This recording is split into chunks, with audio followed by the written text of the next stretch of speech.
Hello sir, in this video I will explain my robot minimal API project and show how I tested it in the Postman.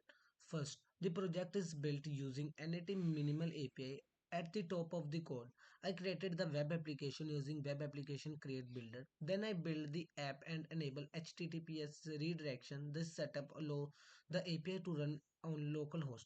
Next, I created in a memory data. This means I did not use a database instead. I created a list of call commands like store robot, commands like left, right, move, place, and reports. Each command has a four properties: ID, name, is move command, and description.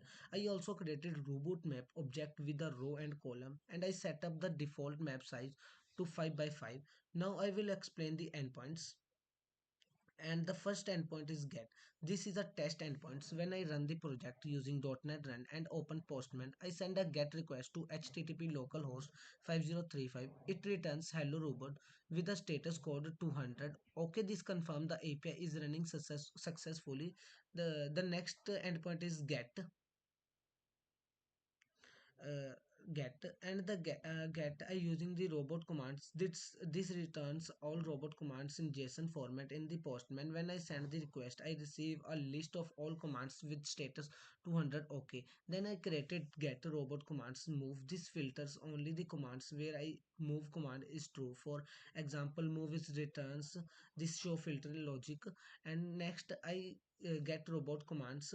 ID also me to get a specific command by ID. If the command exists, it returns 200. Okay, if it does not exist, it returns 404 not found. This show proper using of HTTPS status code. Then a implementation post robot commands. This allow me to add a new command using Postman. In Postman, I select Postman choose board row JSON and send a new command. The API automatically generates a new ID and returns 201 created. After that, put robot commands ID updates an existing command. If the ID exists, it updates the data and return 204 no content. If not found, it returns 404. Now for the robot map endpoint, get robot map returns the current map size. It shows row and columns. Get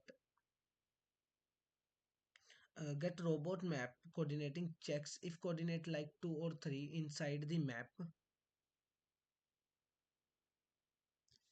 The code splits the value and using the dash convert into numbers and check if it with the range. If valid, it returns true or false. If the format is wrong, it returns 400 bad request. Finally, put the robot map updates and the map size. The map must be square and the size must be between 2 and 100. If the coordinator are not correct, it returns 400 bad request. If valid, it updates the map and return 204 no content. At the end, I define the two module classes robot commands and robot map. These classes define the structures and the data used in the API. And to test everything, I run the application using the .NET run in the terminal. Then I open the Postman and send request get post and put request. I verify the correct response and HTTP status code like 200 okay, 201 created, 204 known content, and 404 not found. This project is demonstrates a working backend prototypes for a robot simulator using REST API principle. Thank you.